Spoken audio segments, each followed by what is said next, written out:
વણછા જોજે નીચેની આ ગરોળી છે. અરે ગરોળી થી શું બીવાનું, હું નાની હતી ને ત્યારે સાપ આરે રમતી હતી. હા સાચી વાત છે. એક પરિવારના હોય તો બીક ક્યાંથી લાગે? એટલે તો આટલા વર્ષોથી તમારી સાથે રહું છું. ભાવિના દિવાળી આવી ગઈ, આપણે ફટાકડા નથી લાવવા? અરે ઈ બધા ફટાકડા નો ફોડાય, એનાથી પ્રદૂષણ થાય. આપણે ઇકો ફ્રેન્ડલી ફટાકડા ફોડશું. હા તો હાલો જલ્દી ફોડવા.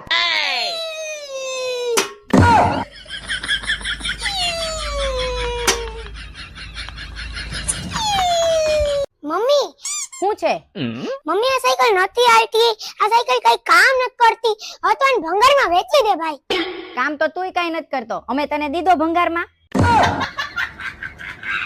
બોલો શું થાય છે? આ જોવો ને મારી વહુને દર દિવાળીએ બેભાન થઈ જાય ને માંદી પડી જાય, કોને ખબર શું થયું છે. તમે આમ આવી જાવ, મને ચેક કરવા દ્યો. આને છે ને હારું હારું બોલજો, મીઠું મીઠું બોલજો. દિવાળી આવે ને એટલે બધાની વહુને આવું થાય, મારી વહુને આવું થાય છે. એટલે બહુ કાંઈ છે ને ઝટકા આપે ને એવું ન બોલતા. બીજું કઈ નથી ને સાહેબ? ના ના, જરાય ચિંતા કરવા જેવું નથી, હારું થઈ જાહે. લાવો 500. લ્યો સાહેબ. આજ વખતે તો મારી વહુને હીરાનો હાર કરાવી દેવો. નવરાત્રીમાં કેવી ગરબા કરતી હતી, હિરોઈન જેવી લાગતી હતી. હો સારું થઈ ગયું ને? તો હાલો આપણે માળિયા સાફ કરી નાખીએ. એ સાહેબ આને કઈક થઈ ગયું પાછું. કીધું તું ને મેં તમને, ઝટકો આપે એવું કઈ ન બોલતા. શું કીધું તું? કાઈ નહીં, મેં તો માળિયા સાફ કરવાનું કીધું. એમાં દિવાળી હોય ને એટલે આવું નહીં બોલવાનું, બધાની વહુને આવું થાય. મમ્મી દિવાળી શું કામ ને મનાવવામાં આવે છે? રામ ભગવાન 14 વર્ષનો વનવાસ પૂરો કરીને ઘરે આવ્યા હતા, એટલે દીવા પ્રગટાવવામાં આવે એટલે દિવાળી મનાવે. ઠીક, દીવા પ્રગટાવવામાં આવે છે એટલે ને. તો આ સફાઈની પ્રથા ક્યારથી ચાલુ કરી?